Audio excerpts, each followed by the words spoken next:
Hey, Carl Lanning here from Brazos River Charter School with This Week in History, specifically January 12th through 18th.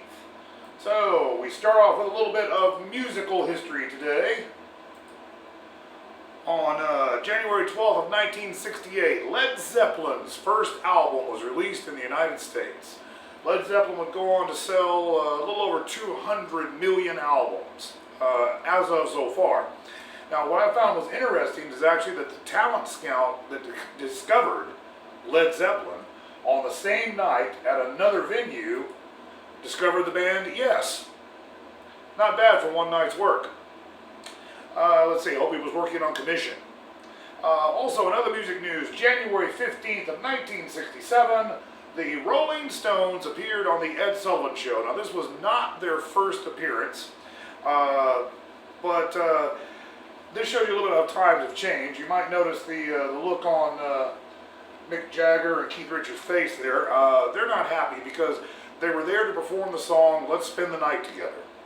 Ed Sullivan objected to the lyrics. He wanted them to change it to Let's Spend Some Time Together. There was a rather heated discussion, but Sullivan wouldn't budge. And so that's exactly what they sang. Let's spend some time together. But if you watch the video of it on YouTube at about 1 minute and 18 seconds, you see a very visible eye roll from Mick Jagger. So it's kind of interesting to think about maybe what Ed Sullivan would think of some of the lyrics today, probably spinning in his grave. January 17th of 1893, this is Queen Liliuokalani. And this is a man named Sanford Dole, as in the Dole Fruit Company. Well, January 17th, 1893, the last queen of Hawaii was overthrown by a group of mostly American planters, in the name of sugar and pineapples. She was frustrated with American dominance of Hawaii and had announced plans that would forbid any Hawaiian to sell land to an American.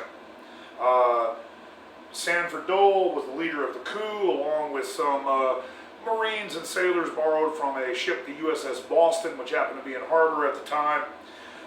American President Grover Cleveland, to his great credit, realized exactly what this was. It was a land grab, it was an illegal coup, and he invited Liliuokalani to come to the United States and do interviews and try to help her cause. She didn't really help herself too much. She was asked by one reporter what she thought should be done with the conspirators, and she said that all of them except for Dole should be tried in the American court system. Dole would be beheaded by Hawaiians. Most Americans really didn't really dig that, even though they understood what was going on too. Hawaii was annexed in 1898. On January 12th of 1943, now this has been during World War II, the U.S. Congress declared that Frankfurters should now on be called Victory Sausages. The name Frankfurter was just a little bit too German, as we were at war with the Germans, and that was the thinking. There was also a discussion at the time of pulling up the cherry trees in Washington, D.C. that were a gift from the Japanese government in the 1920s. Now, World War II anti-German sentiment wasn't as bad as it was in the First World War. By the time World War II came along, we had an admiral by the name of Nimitz, a general by the name of Eisenhower, a worldwide household name by the name of Charles Lindbergh. The highest scoring American ace in the First World War was Eddie Rickenbacker. So people were kind of used to German names. During the First World War, it was a little bit different though. The sauerkraut became known as freedom cabbage. Hamburger was Salisbury steak. Dachshunds became weenie dogs. German shepherds became Alsatian shepherds, Belgian shepherds, or any other kind of shepherd except for German.